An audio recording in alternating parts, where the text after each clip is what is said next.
స్మితా సబర్వాల్ గారు వివాదాలకు కేంద్ర బిందువుగా మారుతూ ఉన్నారు. తెలంగాణలో అధికార మార్పిడి జరిగిన తర్వాత అసలు రేవంత్ రెడ్డిని వెళ్ళి కలవలేదు. అందరూ ఐఏఎస్లు కలిసినా కానీ స్మితా సబర్వాల్ వెళ్ళి కలవలేదు అనేటువంటి వార్తలు మనం కొన్ని చూసాం. అలాగే తరువాత ఆవిడ కొంతమందిని ఉద్దేశించి కొన్ని వ్యాఖ్యలు చేయడం కూడా ఈ మధ్యకాలంలో సోషల్ మీడియాలో ట్రోల్ అయింది. అసలు సివిల్స్లో దివ్యాంగుల కోట ఎందుకంటూ ఆవిడ ప్రశ్నిస్తూ మొన్న ఈ మధ్య చేసిన వ్యాఖ్యలు దేశవ్యాప్తంగా చర్చకు దారితీశాయి. ఇప్పుడు అసలు యూపీపీఎస్సీ నిర్వహణ గురించి కూడా కొన్ని వ్యాఖ్యలు చేశారు. ఏంటి సార్ యూపీపీఎస్సీ గురించి ఆవిడ చేసిన వ్యాఖ్యల్ని ఎలా చూడాలి మనం? సరే, ఆవిడ ఏం వ్యాఖ్యలు చేశారనేది వ్యక్తిగతం. ఆమె ఎక్స్ పేజీలో ఆవిడ ట్వీట్లు ఆమె ఇష్టం, ఆ స్వేచ్ఛ ఎవరికైనా ఉంటుంది. ప్లస్ ఆవిడ ఐఏఎస్, ఆమెకున్నటువంటి పరిజ్ఞానం ఇదంతా కూడా కొంచెం హై లెవెల్లో ఉంటుంది. సమాజం మీద బాధ్యతతో కూడినటువంటి ఒక అధికారిగా ఏ సివిల్ సర్వెంట్ అయినా గుర్తిస్తారు. అలాగే స్మితా సబర్వాల్ కూడా పైగా ఆవిడ మెరిట్లో వచ్చారు, సివిల్స్లో టాప్ ర్యాంకులో సాధించగలిగారు ఆవిడ. సో అందుకే ఆవిడ అంటే అందరికీ కూడా కొంత గౌరవం, అలాగే గౌరవంతో పాటు ఆవిడ నిక్కచ్చిగా విధులు నిర్వహిస్తారు అనేటువంటి ఒక పేరు ఇవన్నీ కూడా సంపాదించుకున్నారు కలెక్టర్గా ఉన్నప్పుడు తెలంగాణలో. ఐ థింక్ మెదక్కాలు అనుకుంటూ చేశారు. అయితే ఈ మధ్యకాలంలో ఆవిడ చేస్తున్నటువంటి ట్వీట్లు కానీ లేదా ఆవిడ వ్యవహరిస్తున్నటువంటి తీరు కానీ ఇవన్నీ కూడా వివాదాస్పదం అవుతున్నాయి. సరే, ఆమెను అర్థం చేసుకోవటంలో మరి నెట్జన్లకి పొరపాటు పడుతున్నారా, లేదంటే ఆవిడే మామూలు వాళ్ళకి అర్థం కాని స్థితిలో ఆవిడ తన అభిప్రాయాన్ని వ్యక్తం చేస్తున్నారా అనేటువంటిది ఒకటి చర్చించుకోవాల్సిన అంశం, విశ్లేషించుకోవాల్సిన అంశం. అయితే ఇప్పుడు ఆవిడ స్మితా సబర్వాల్ ఎందుకు అసలు ప్రభుత్వం మారిన తర్వాత వ్యవహరిస్తున్నటువంటి తీరు భిన్నంగా ఉంది అని కనుక ఒక క్వశ్చన్ వేసుకుంటే, ఆ మధ్యకాలంలో వినిపించింది ఏంటంటే రాజకీయాల్లోకి రాబోతున్నారు ఆవిడ, బీఆర్ఎస్ పార్టీ తరఫు నుంచి పోటీ చేసే అవకాశం ఉంది, అందుకే రేవంత్ రెడ్డిని ముఖ్యమంత్రి అయిన తర్వాత కూడా కలవలేదు, రేవంత్ రెడ్డికి దూరంగా ఉంటున్నారు, కట్టసిగా కూడా కలిసి అభినందనలు తెలపడానికి కూడా ఆవిడ ఇష్టపడలేదు, ఇలాంటివన్నీ కూడా వ్యక్తమైనవి. సరే, ఆవిడ వెళ్లాల్సిన అవసరం ఏముంది? తన వ్యక్తిగతమైనటువంటి ఇష్టము, సివిల్స్లో లేదంటే రాజ్యాంగంలో ఏమన్నా ఎన్నికైనటువంటి ముఖ్యమంత్రిని కలవాలని ఏమైనా ఉందా అని కూడా అనొచ్చు. అది నైతికతతో కూడినటువంటి వ్యవహారం, ప్లస్ అది ఎవరెవరి ఇష్టాలతో కూడినటువంటి వ్యవహారం. అఫీషియల్గా మీటింగ్ ఉంటే పోతాం, లేదంటే లేదు, ప్రత్యేకంగా పోయి అభినందించాల్సిన అవసరం ఏంది అని కూడా అనొచ్చు.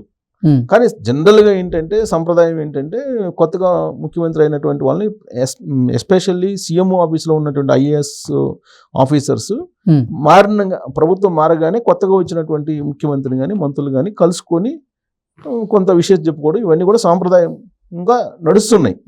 అలా అని చెప్పేసి రాజ్యాంగమా ఇది అంటే కాదు. సో ఆవిడ వ్యవహరిస్తున్న తీరుని బట్టి ఆవిడ రాజకీయాల్లోకి వెళ్ళేటువంటి అవకాశం ఉంది. ప్లస్ ఆవిడ కల్వకుంట్ల ఫ్యామిలీకి అత్యంత దగ్గరగా ఉంటారు. బీఆర్ఎస్ పార్టీ నుంచి రాజకీయంగా ఆవిడ రాజకీయ రంగంలో దిగే అవకాశం ఉంది. ఎక్కడో దగ్గర నుంచి ఎంపీగానో ఎమ్మెల్యేగానో పోటీ చేసే అవకాశం ఉంది అనేది కూడా చాలా తీవ్రమైనటువంటి చర్చ నడిచింది ఆవిడ మీద. నడుస్తున్నటువంటి క్రమంలో ఆవిడ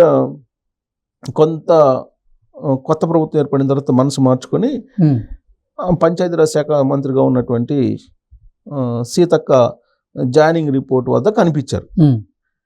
అప్పుడు చెప్పారు, నేను మిషన్ కాకతీయకి ఇన్ఛార్జిని కాబట్టి నేను వెళ్ళాను అని చెప్పినట్టున్నారు. అది కూడా వివాదాస్పదం. ఆ మీటింగ్ కూడా వివాదాస్పదమైంది. మంత్రి గారి ముందు కాలు మీద కాలు వేసుకొని కూర్చున్నారు అనేటువంటి ఒక ఫోటోని కూడా నెటిజన్లు ఆ రోజు నెటిజన్లు ట్వీట్ చేసి దాని మీద ట్రోల్స్ కూడా చేశారు. ఆ ట్వీట్ మీద, ఆ ఫోటో మీద కూడా రియాక్ట్ అయ్యారు ఆవిడ. రాజ్యాంగంలో ఏమన్నా ఉందా, కాలు మీద కాలు వేసుకొని కూర్చోకూడదని ఏమన్నా ఉందా, ఈ డ్రెస్ వేసుకోవాలని, ఇలా కూర్చోవాలని ఏమన్నా ఉందా, ఎక్కడైనా ఉందా నిబంధనలు అనేది కూడా ఆవిడ రిప్లై ఇచ్చారు.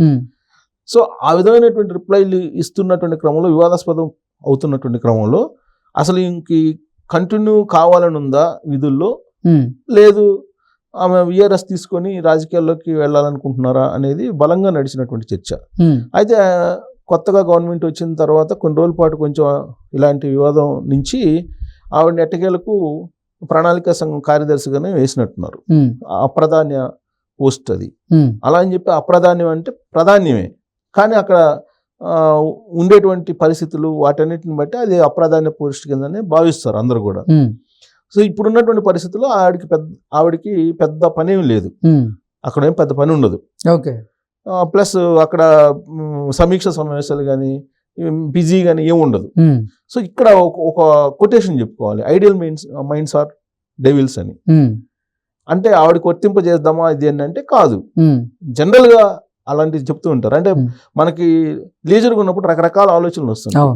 బహుశా ఆలోచనలు వచ్చిన కారణంగానే ఈ సోషల్ మీడియాలో ఇలాంటివి చేస్తున్నారేమో అనేది ఆమె మీద ఇటీవల కొంతమంది అభిప్రాయం వ్యక్తం చేస్తున్నారు. ఏంటి ఈ మధ్యకాలంలో ఆయన చేసినటువంటి వివాదాస్పదమైన అంశాలు ఏంటంటే, అసలు ఫిజికల్ ఫిట్నెస్ లేనటువంటి వాళ్ళకి సివిల్స్ ఎందుకు అనేది ఒకటి. అంటే వికలాంగులకి, ఫిజికల్లీ ఛాలెంజ్డ్ పీపుల్కి అసలు సివిల్స్లో అవకాశం ఎందుకు, అదే మీరు మిలిటరీలో ఇస్తారా లేకపోతే రిజర్వేషన్ ఎందుకు అనేది. సో ఎందుకు అసలు సివిల్స్లో అసలు ఇది అవసరం లేదని ఆవిడ. సో దాని మీద జాతీయ స్థాయిలో ఆవిడ మీద రకరకాలుగా కంప్లైంట్స్ వెళ్ళి ఆమె మీద కేసు పెట్టాలని కూడా డిమాండ్ చేస్తున్నారు. ఇప్పటికి కూడా ఆ డిమాండ్ కంటిన్యూ అవుతుంది. ఇప్పటి వరకు కూడా ఎక్కడ కేసు ఫైల్ అయితే కాలా, బట్ కేసు పెట్టాలి, ఆవిడ సస్పెండ్ చేయాలనేటువంటి డిమాండ్స్ ఇప్పుడు వస్తున్నాయి. ఈ డిమాండ్ ఇలాంటి డిమాండ్ వస్తున్నటువంటి క్రమంలో ఇంకొక వివాదాస్పదమైనటువంటి అంశంలో ఆవిడ ట్వీట్ కనిపించింది. ఏంటి అని అంటే, ఇటీవల పూజా కేట్కర్ నకిలీ సర్టిఫికేట్లు పెట్టి ఆవిడ సివిల్స్లో అయితే ఎంపిక అయ్యి ప్రొబిషనరీ పీరియడ్లో ఆవిడ మొత్తం వ్యవహారం బయటకు వచ్చింది. దాంతో ఆ వివాదంతో యూపీపీఎస్సీ చైర్మన్గా ఉన్నటువంటి సంజయ్ అర్ధాంతరంగా రిజైన్ చేసేసి వెళ్ళిపోయాడు. దాని మీద పార్లమెంట్లో కూడా పెద్ద ఇష్యూ అయింది, దుమారం అయింది. నీట్తో పాటు దాని మీద కూడా పెద్ద దుమారం అయింది.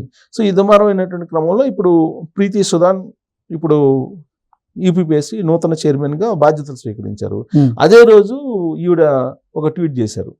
ఏం చేశారని అంటే, యూపీపీఎస్లో ఈ పూజా కేట్కర్ లాంటి వాళ్ళు చాలామంది ఉన్నారు. సో వాటన్నిటిని అధ్యయనం చేసి అసలు అలాంటివి రాకుండా చూసుకోవాలని చెప్పి ఈవిడ ఒక ట్వీట్ చేశారు. ఈ ట్వీట్ చేసిన తర్వాత అసలు చాలామంది ఉన్నారని చెప్పి ఈవిడ పూజా కేట్కర్ లాంటి వాళ్ళు చాలామంది ఉన్నారని చెబుతున్నారు కదా, ఇంకా ఎంతమంది ఉన్నారు సివిల్స్ రాసినటువంటి వాళ్ళు, అసలు సివిల్స్లో శాండిటీ ఏంటి, సివిల్స్ ఎగ్జామ్స్ అసలు పకడ్బందీగా జరుగుతున్నాయా లేకపోతే అవకతవకలు జరుగుతున్నాయా, అసలు వాటికి శాండిటీ ఏంటి అనేటువంటి ఒక ప్రశ్న ఉత్పన్నమైంది. అది పెద్ద వివాదం అయి కూర్చుంది.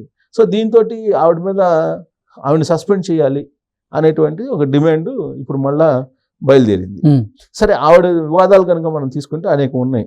ఇప్పుడు తెలంగాణ ప్రభుత్వంలో కేసీఆర్ ఉన్నప్పుడు భాగస్వామ్యంలో కీలకం ఆమె. కాళేశ్వరం ప్రాజెక్టు కూడా ఆవిడ చేతుల మీద కానీ ఫైల్స్ అన్ని వెళ్ళాయి అనేది కూడా ఆవిడ మీద ఉంది. తర్వాత ఆవిడ మీద ఏదో ఒక న్యూస్ రాస్తే అప్పట్లో ఒక పరువు నష్టం దావా వేస్తే దానికి సంబంధించినటువంటి లీగల్ ఖర్చులన్నీ కూడా 15 లక్షలు ఏమో తెలంగాణ ప్రభుత్వం నుంచి తీసుకున్నారనేది కూడా మరొక వివాదం. తర్వాత ఆవిడేదో ర్యాంప్ వాక్ చేశారని అవన్నీ చాలా వచ్చినాయి వివాదాలు. సో ఆవిడ మొత్తం మీద వివాదాల చుట్టూ మరి తిరుగుతున్నారా లేదంటే వివాదాల్లో ఎక్కడ ఉన్నాయో అక్కడికి ఆవిడ వెళ్తున్నారా అనేది అర్థం కావట్లా. సరే, ఆవిడని లేదంటే ఆవిడని వివాదాలు చుట్టుముంటున్నాయి, ఏదైనా కానీ మొత్తం మీద ఆవిడైతే సెకండ్ థాట్లో ఉన్నారు రాజకీయాల్లోకి వెళ్ళటానికి అనేది మాత్రం ఆవిడ గురించి బాగా తెలిసినటువంటి వాళ్ళు, ప్లస్ ఆవిడ వ్యక్తిగతమైనటువంటి ఇలాంటి కామెంట్స్ ఇవన్నీ చూసిన తర్వాత ఎంతో కాలం ఆవిడ ఈ ఐఏఎస్లో సివిల్స్లో కొనసాగదు, విఆర్ఎస్ పెట్టేసి రాజకీయాల్లోకి వెళ్తారు. అసలు యాక్చువల్గా 2023 ఎన్నికల్లో లేదంటే 2024 ఎన్నికల్లో వెళ్ళాల్సింది. బట్ రాబోయేటువంటి ఎన్నికల్లో మాత్రం ఆవిడ బీఆర్ఎస్ పార్టీ తరఫు నుంచి వెళ్తారా లేదంటే బీజేపీ తోటి, అంటే నార్త్ లాబింగ్ బాగా ఉంది ఆవిడకి అనేది కూడా అప్పట్లో అఖిల మురళి రిటైర్డ్ ఐఏఎస్ ఆయన కూడా ఒక ట్వీట్ చేశారు. ఢిల్లీలో చాలా లాబింగ్ ఉంది కాబట్టి ఆవిడని సస్పెండ్ చేయరు, ఆవిడని విచారణకు కూడా ఆదేశించరు, ఆవిడని విచారించాలని కూడా ధైర్యం చేయరు ఇప్పుడు ఉండేటువంటి ప్రభుత్వం అన్నట్టుగా అప్పుడు అఖిల మురళి రిటైర్డ్ ఐఏఎస్ కూడా కామెంట్ చేశారు. సో కాబట్టి ఆవిడ నెక్స్ట్ ఎలక్షన్లో మరి ఏదో ఒక పార్టీ తరపు నుంచి రాజకీయాల్లోకి వెళ్తారేమో అనేటువంటి టాక్ అయితే ఇప్పుడు ఈ కామెంట్లు వివాదాల్లో వస్తున్నటువంటి క్రమంలో సరికొత్త చర్చ ప్రారంభమైంది. Okay sir, thank you.